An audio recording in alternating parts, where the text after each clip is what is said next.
ඔයාගේ ජීවිතේ කවදාවත් ෆේල් වෙලා නැත්තම් මේ වීඩියෝ එක බලන්න එපා. හැබැයි ඔයාව කවුරු හරි රිජෙක්ට් කරලා තියෙනවා නම්, තැනකදී කැපිලා තියෙනවා නම්, මේ විනාඩි කිහිපය ඔයාගේ ජීවිතේ ලොකුම පාඩම උගන්වනවා. නිකමට හිතන්න 1978 අවුරුද්දේ මේ කතාවේ ඉන්න කොල්ලා අවුරුදු 15ක විතර පාසල් සිසුවෙක්. එයාට ලොකු හීනයක් තිබුණා ඉස්කෝලේ ප්‍රධාන පැසිපන්දු කණ්ඩායමට ජොයින් වෙන්න.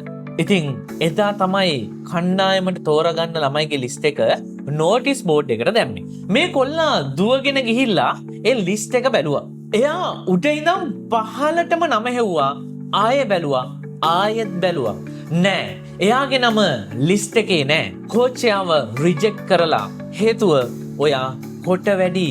ඔයාට හොඳට සෙල්ලම් කරන්න බෑ කියලා. ඒ වෙලාවේ එයාට දැනුණු ලැජ්ජාව ඔයාට හිතා ගන්න පුළුවන්ද? යාළුවෝ ඔක්කොම සිලෙක්ට් වෙද්දී Taman විතරක් කැපිලා ගියාම දැනෙන ඒ වේදනාව. එයා එදා ගෙදර ගිය අඬාගෙන කාමරෙට ගිහින් දොර ලොක් කරගත්තා. එයා කොට්ටයක් බදාගෙන පැය ගාණක් කෑ ගහලා ඇඬුවා. එයාට හිතුණා මම වැඩක් නෑ, මගේ හීන ඉවරයි කියලා. දැන් මම ඔයාගෙන් අහනවා, ඔයාටත් මේ වගේ දවස් ඇවිල්ලා තියෙනවද? ඔයා ආසම කරන දේ කරන්න ගිහින් ඔයාට මේක කරන්න බෑ කියලා කවුරු හරි ඔයාව කැපුවද? ඉන්ටර්විව් එකෙන් ෆේල් වුණාද?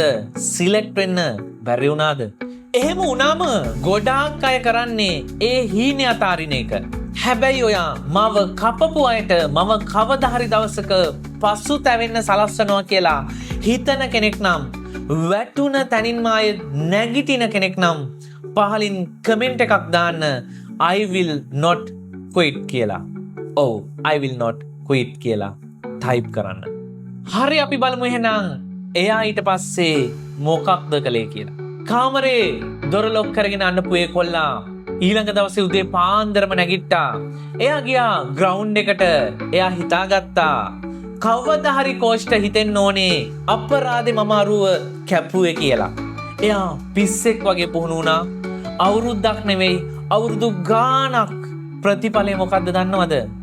එදා ස්කූල් ටීම් එකෙන් කපපු ඒ කොල්ලා NBA ඉතිහාසයේ ශූරතාවලින් 6ක් දිනාගත්තා. එයාගේ ජීවිතය ගැන කියන්නේ මෙන්න මෙහෙමයි. මම මගේ ජීවිතේ ෂොට්ස් 9000කට වඩා මිස් කළා. මැච් 300කට වඩා පෙරදුනා. දිනන්නම ඕන වෙලාවෙ ගහපු ෂොට්ස් 26ක් මගේ අතින් වැරදුනා. මම ආයේ දිගින් දිගටම ෆේල් වුණා. අන්න ඒ නිසාම තමයි මම අද දිනුවේ.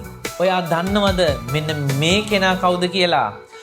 ලෝක ඉතිහාසයේ බිහි වුණු අංක 1 පැසිපන්දු ක්‍රීඩකයා මයිකල් ජෝඩන්. එදා එයාගේ නම ලිස්ට් එකේ තිබුණා නම් සමහර විට අද එයා නිකන් ක්‍රීඩකයෙක් වෙන්න තිබුණා.